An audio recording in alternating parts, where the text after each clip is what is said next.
নজর রাখবো পরবর্তী সংবাদে। জেলাভিত্তিক বাল বিজ্ঞান প্রদর্শনী 2024-25 অনুষ্ঠিত হয় আজকে এবং খোয়াইতে আজকের এই বিশেষ কর্মসূচি ছিল, যেখানে খোয়াই জেলা শাসক চাঁদনী চন্দ্রন উপস্থিত ছিলেন। খোয়াই ইংরেজি মাধ্যম স্কুলে ছিলেন অন্যান্য বিশিষ্টরা, যার মধ্যে খোয়াই জেলার 36টি বিদ্যালয় থেকে 36টি মডেল এই প্রদর্শনীতে অংশগ্রহণ করে। কি বক্তব্য উঠে এসেছে আজকের কর্মসূচি ঘিরে, শুনুন।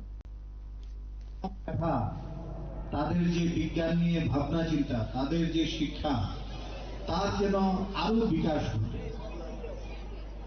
বিদ্যালয়ে এসে তারা যে শিক্ষা অর্জন করছেন তার বহিঃপ্রকাশ ঘটানো, তাদেরকে উৎসাহিত প্রদান করা।